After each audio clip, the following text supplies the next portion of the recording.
नमस्कार दोस्तों, मैं विजय रावत अपने YouTube चैनल एग्जाम विद विजय में आप सभी मित्रों का हार्दिक स्वागत करता हूं और उम्मीद करता हूं आप सभी अच्छे होंगे और अपने प्रिपरेशन में लगे होंगे।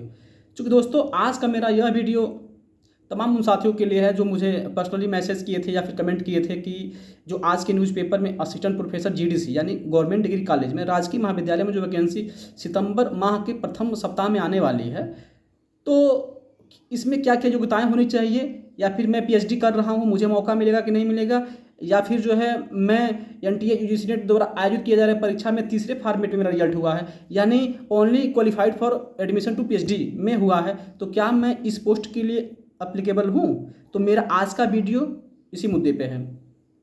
चूँकि दोस्तों आपको पता है कि आज के न्यूज़पेपर में असिस्टेंट प्रोफेसर GDC के लिए नोटिफिकेशन के बारे में आज के पेपर में है। यह नोटिफिकेशन आपको सितंबर माह के प्रथम वीक में देखने को मिल जाएगी। तो चूँकि दोस्तों आपको बता देना चाहता हूँ कि उत्तर प्रदेश में दो तरीके से असिस्टेंट प्रोफेसर की भर्ती होती है।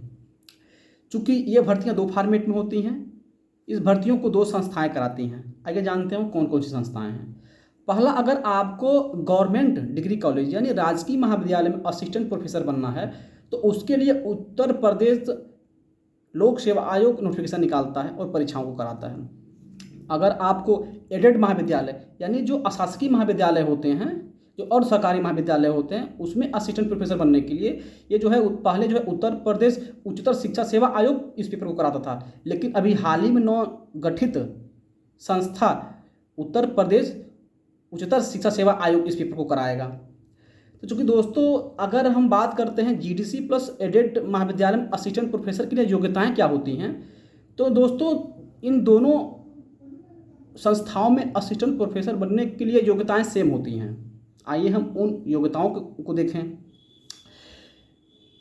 यूजीसी के रूल के अनुसार हम बात करते हैं, क्योंकि आपको दोस्तों पता है कि UGC NTA द्वारा हर साल यानी साल में 2 बार नेट JRF का एग्ज़ाम होता है। तो जो साथी NTA UGC नेट द्वारा आयोजित इस परीक्षा में JRF क्वालिफाइड किए हों या फिर नेट क्वालिफाई किए हों, वो इस पोस्ट के लिए एलिजिबल हैं। या फिर आप स्टेट लेवल पे SLET, फिर SLET SLET, या फिर जो है आप अन्य किसी भी नाम से जो सरकारें कराती हैं वो एग्ज़ाम पास किए हों। चूँकि दोस्तों अगर हम उत्तर प्रदेश की बात करते हैं तो उत्तर प्रदेश में 1993 में सेट एग्ज़ाम हुआ था या SET यानी स्टेट एलिजिबिलिटी टेस्ट, यानी राज्य स्तर पे शिक्षक बनने के लिए सबसे बड़ी परीक्षा होती है SLET। और अगर हम केंद्र की बात करते हैं, अगर हम नेशनल लेवल की बात करते हैं तो वहाँ पे जो है नेट एग्ज़ाम होता है, नेशनल एलिजिबिलिटी टेस्ट होता है, तो वो केंद्र पे हो गया। जो कि दोस्तों कुछ लोग ये इस कन्फ्यूजन में है कि क्या मेरा रिजल्ट तीसरे फॉर्मेट में हुआ है, यानी NTA UGC नेट के जो एग्ज़ाम करा रही है तो उसमें मेरा ना ही नेट हुआ है ना ही JRF हुआ है, मेरा बस only qualified for admission to PhD में हुआ है। तो क्या मैं इस पोस्ट के लिए एलिजिबल हूँ? तो दोस्तों आप जिनका भी ये PhD के लिए हुआ है तो वो इस पोस्ट के लिए एलिजिबल नहीं है। या फिर वो मेरे साथी जो डिग्री कॉलेज में या फिर जो यूनिवर्सिटियों में PhD कर रहे हैं, जिनका जो सेशन में है, यानी अभी PhD सेशन की बात करते हैं तो मिनिमम 5 ईयर और मैक्सिमम 7 से 8 साल PhD का जो है टाइम शेड्यूल है। तो अगर आप इसके बीच में है, यानी अभी आपका जो थीसिस प्रेजेंटेशन नहीं हुआ है, आपका अभी PhD अवॉर्डेड नहीं हुआ है, तो आप इस फार्म को नहीं भर पाएंगे, यानी आप PhD अपेयरिंग में चले गए।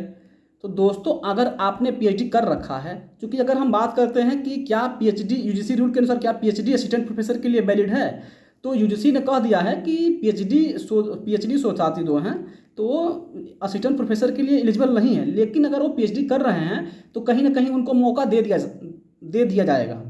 ये राज्य सरकार के ऊपर डिपेंड करती है कि राज्य सरकार मौका देती है कि नहीं देती है। अगर हम उत्तर प्रदेश के हिसाब से बात करें तो उत्तर प्रदेश सरकार जो लड़के PhD कर रहे हैं उनको मौका देती है।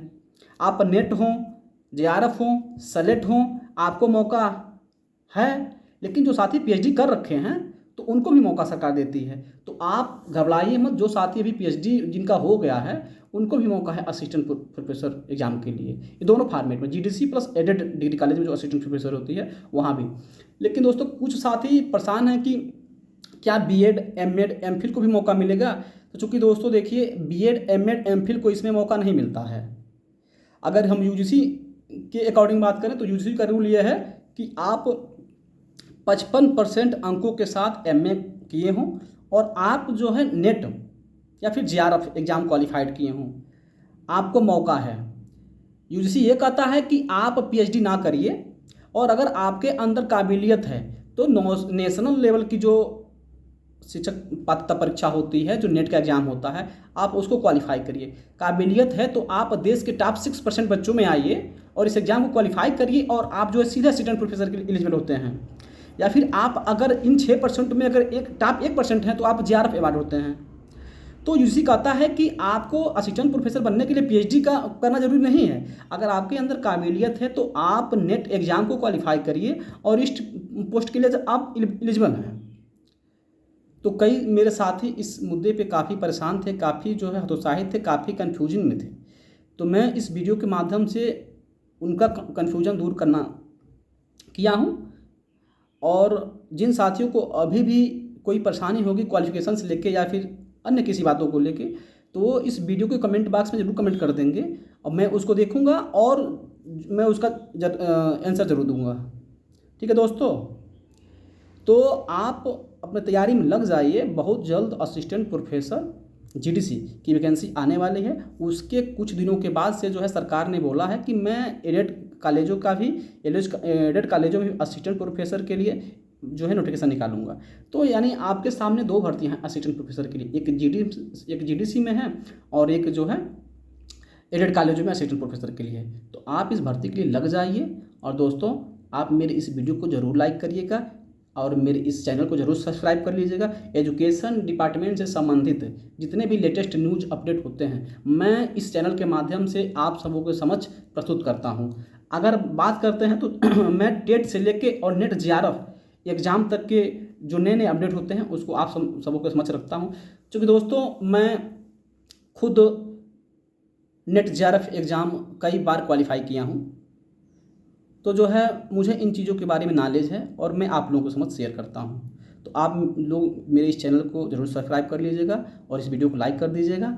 और मेरे इस अगर किसी साथी को कोई कन्फ्यूजन है या फिर कोई साथी दोस्तों के दोस्त अगर कन्फ्यूजन में है तो ये वीडियो उन तक ज़रूर शेयर कर दीजिएगा, भाई बहनों के पास जो इस कन्फ्यूजन में है कि क्या मुझे मौका मिलेगा कि नहीं मिलेगा, मेरे पास ये क्वालिफिकेशन है। तो इस वीडियो को उन तक ज़रूर शेयर कर दीजिएगा दोस्तों।